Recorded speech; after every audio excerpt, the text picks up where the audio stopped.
Hey peeps, Erin Zen Warrior finally tuning in. I've actually been in a bit of a hole researching and doing some stuff because I've just presented today at the exercise conference here in Auckland for personal trainers and other people in the fitness and health industry. And I presented on hormone health and why people are stuck in fight, flight, freeze and fawn. So that's your fight or flight system. And why that is not what people think it is. Why disease is not what people think it is. And something that's come up since I've been researching that was I got a question from one of my clients about their kid who is currently has been diagnosed with an autoimmune condition. But they didn't call it an autoimmune condition. They called it the arthritic condition that it was. And then later on, they came back and said, oh, well, he's got markers for autoimmune. And I just kind of went, well, yeah. And she said, well, you know, they said that means that the immune system is eating him. And I'm like, maybe. Sometimes that's true. Sometimes it's the opposite. The immune system's not doing enough. And it reminded me, and I remember, you know, her and I had this conversation about there are a lot of misnomers in Western medicine about the way they describe things. And one of them really does center around this autoimmunity thing. Because a lot of people believe when they have an autoimmune condition that their immune system is overactive. The beauty of believing that and being told that is it's very easy to sell you immune suppressants and sell you on the idea of them being effective. The truth is that when a system is dysregulated, that it starts doing some weird things. When your system is in an overstressed response for too long. So as I presented today, short-term stress to escape danger is how the system is meant to work.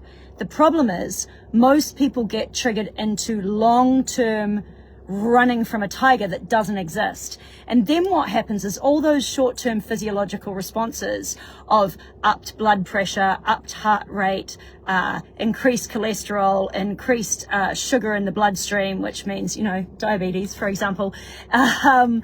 All these physiological responses, the down-regulated stomach processes, all of this stuff over a long period of time becomes the very thing that starts killing you and triggering different disease responses. And so you start getting things that we call autoimmune. But actually, what you are seeing is a body trying to manage an overstressed state. And it is not an overactive immune system. It is actually an overactively stressed state. But what it is a dysregulated system and a dysregulated immune system. And so when we treat something like autoimmunity with immune suppressants, what we do is we shove a Band-Aid over an entirely leaky system and we do not address the issue. And the issue is that the person is fucking stressed out to a point where they cannot breathe out. And so the biggest thing for healing any system. And here's the cool thing about your body. It wants to be well. It's tuned to be well. It loves to go towards this thing called homeostasis.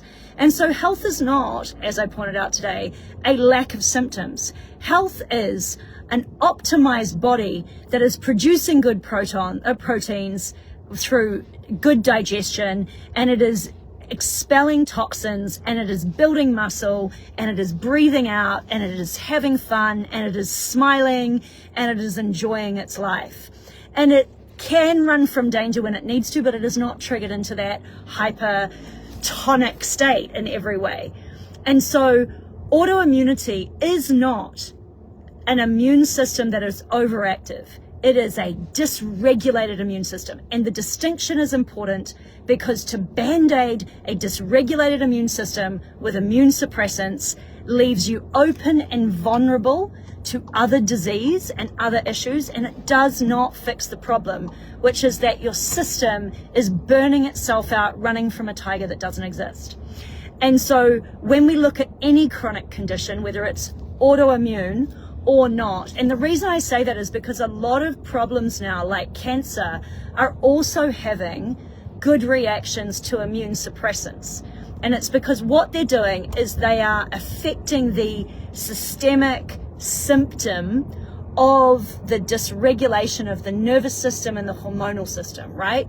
Your HPA axis is firing fucking run into both of those, into the adrenal and the pituitary reality, and it's just stuck there. So the first thing you need to do is the thing that I haven't done for about 60 seconds now, which is breathe out.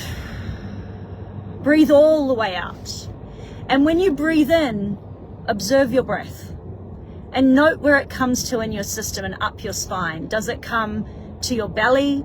Does it get stuck in your chest? And just watch it and then breathe all the way out again and do it again. And if you're feeling like it's not enough just to breathe out, then do what I call the reset, which is to breathe in, take an extra sip of breath in, hold it, and then breathe out. And you're going to find that if you let that breath now float all the way out of you, that automatically your system starts to drop in and relax. For people that are really over-triggered, getting them to lie down while you do this is a great technique, and lie down in a comfortable position, whether it's with bent knees or elevated legs or holding them, whatever it takes, you know, holding their own bellies to bring awareness to the belly. Ultimately, people that are stuck in fight or flight are not breathing down into their lower chakra, and so to get them in their body, to find union between body, breath, and ultimately mind, you need to get them to breathe all the way out from the base of their stomach and all the way into the base of their stomach.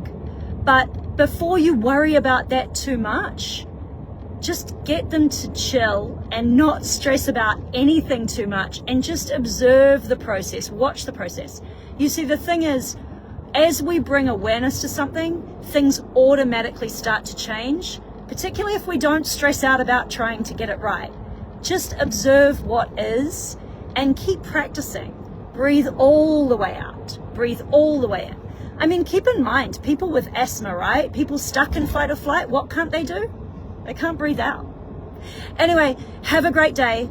Autoimmune is not overactive immune system. It is disrupted immune system. And I do not believe that throwing medications at a system stuck in fight or flight with elevated blood pressure, elevated cortisol, elevated cholesterol, elevated blood sugar is the way to treat it, right? It might be short term if it's life or death, for sure. But if you're in the early stages of this, man, come learn how to chill out.